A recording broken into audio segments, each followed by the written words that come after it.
Guys, എല്ലാവർക്കും നമസ്കാരം. നമ്മുടെ ഒരു പുതിയ വീഡിയോയിലേക്ക് വീണ്ടും സ്വാഗതം. അപ്പം നമ്മൾ ഇന്ന് കിടിലൻ ഒരു ഇലയപ്പത്തിൻ്റെ റെസിപ്പി ആയിട്ടാണ് കേട്ടോ വന്നേക്കുന്നത്.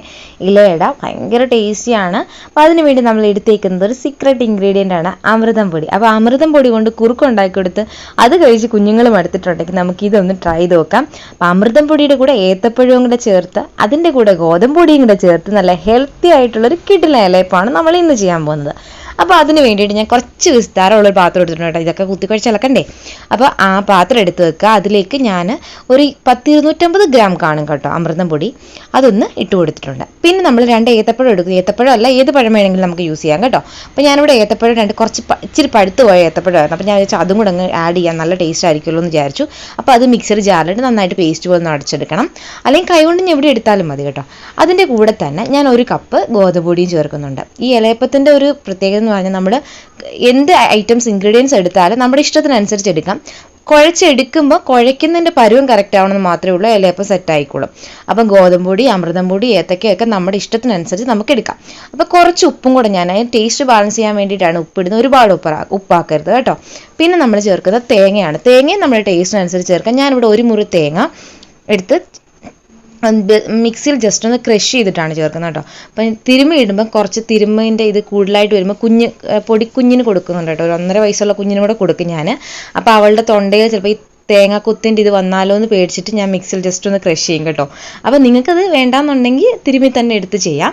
അതിൻ്റെ കൂടെ നമ്മൾ പഴത്തിൻ്റെ മിക്സ് ആക്കി വെച്ചിട്ടില്ല, അതും കൂടെ ഇട്ടിട്ട് നന്നായിട്ട് ഇതൊന്ന് യോജിപ്പിക്കണം. അപ്പം മധുരത്തിന് വേണ്ടി ഞാനിവിടെ എടുത്തേക്കുന്നത്, നിങ്ങൾക്ക് ശർക്കര പാനി യൂസ് ചെയ്യാം, ശർക്കര യൂസ് ചെയ്യാം, കരിപ്പെട്ടി, പഞ്ചസാര എന്ത് യൂസ് ചെയ്യാം. നമ്മൾ ഹെൽത്തി ആണ് ഉണ്ടാക്കുന്നത്.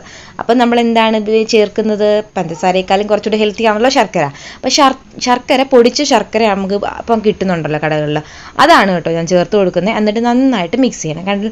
അപ്പം മിക്സ് ചെയ്ത് നമ്മുടെ കയ്യിലെടുക്കുമ്പോൾ നമ്മുടെ കയ്യിൽ നിന്ന് ഊരി പോകണം, നമ്മുടെ കയ്യിൽ ഒട്ടുകയും ചെയ്യണം. ആ ഒരു പരുവത്തിലാണ് നമ്മൾ ഈ മിക്സ് ആക്കി എടുക്കുന്നത്. ഒരുപാട് ലൂസായി കഴിഞ്ഞാൽ ഇലക്കകത്ത് നിന്ന് വെളിയിൽ പോവും.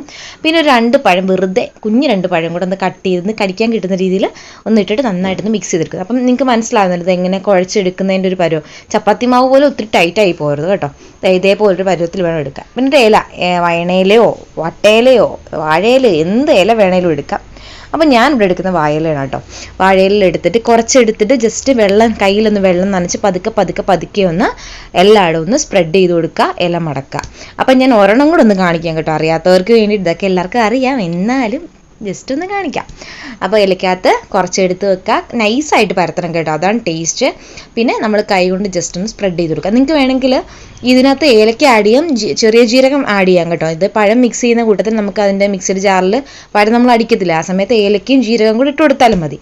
അപ്പോൾ അത് വേറൊരു ഫ്ലേവറാണ്. എന്നിട്ട് ഞാൻ ഇഡ്ഡലി പാത്രത്തിൽ ഓൾറെഡി വെള്ളം വെച്ചിട്ടുണ്ടായിരുന്നു ആവി വരാൻ വേണ്ടിയിട്ട്. അപ്പം നന്നായിട്ട് ആവി മേളിലോട്ട് വന്നിട്ടുണ്ട് കേട്ടോ. ഇനി നമ്മുടെ ഉണ്ടാക്കി വെച്ചിരിക്കുന്ന ആ ഇല ഉണ്ടല്ലോ, അത് ഫുള്ള് അതിനകത്തേക്കൊന്ന് സെറ്റ് ചെയ്ത് കൊടുക്കുന്നുണ്ട്. പിന്നെ നമ്മളിപ്പോൾ ഒരു കുറച്ച് കൂടുതൽ വെക്കുന്നുണ്ടെങ്കിൽ ഒരു 10-15 മിനിറ്റ് കഴിയുമ്പോൾ ജസ്റ്റ് ഒന്ന് ഇതൊന്ന് തിരിച്ചെടുത്ത് വെച്ച് കൊടുക്കണം. അപ്പോൾ എല്ലാ സൈഡും ഒരുപോലെ വെന്ത് കിട്ടും. അപ്പം ഞാൻ അങ്ങനെ ചെയ്തിട്ടുണ്ടായിരുന്നു. അപ്പോൾ ഒരു 20-25 മിനിറ്റ് ആകുമ്പോഴത്തേക്ക് നമ്മുടെ ഇലയുടെ ഒക്കെ കൃത്യമായിട്ട് വെന്ത് റെഡി ആയിട്ടുണ്ട്. ഇല ഇങ്ങനെ വിട്ടുപോരും, അതേ പരുവത്തിൽ കിട്ടിയിട്ടുണ്ട്. അപ്പം മേളിൽ ആ പഴത്തിൻ്റെ കഷ്ണങ്ങളൊക്കെ ഇങ്ങനെ കാണാൻ പറ്റും കേട്ടോ.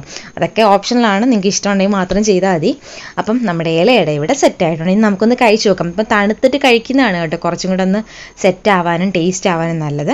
അപ്പം നമ്മുടെ ഇലയുടെ നന്നായിട്ട് റെഡി ആയിട്ടുണ്ട്. അപ്പം നിങ്ങൾ എന്തായാലും ട്രൈ ചെയ്ത് നോക്കണം. ഭയങ്കര ഹെൽത്തി ആയിട്ടുള്ളൊരു സാധനമാണ്, കുഞ്ഞുങ്ങൾക്കൊക്കെ കൊടുക്കാം. കുറുക്ക് കൊടുക്കുന്ന കുഞ്ഞുങ്ങൾക്ക് ഇടയ്ക്ക് ഇത് ഞെരടി കുറച്ച് ഉടച്ചിങ്ങനെ കൊടുത്താൽ പഴം ചേർത്തേക്കുന്നത് കുറച്ചും കൂടെ സോഫ്റ്റുമാണ്. അപ്പോൾ എല്ലാവരും ട്രൈ എന്ന് വിചാരിക്കുന്നു. വീഡിയോ ഇഷ്ടപ്പെട്ട് ലൈക്ക് ചെയ്യുക.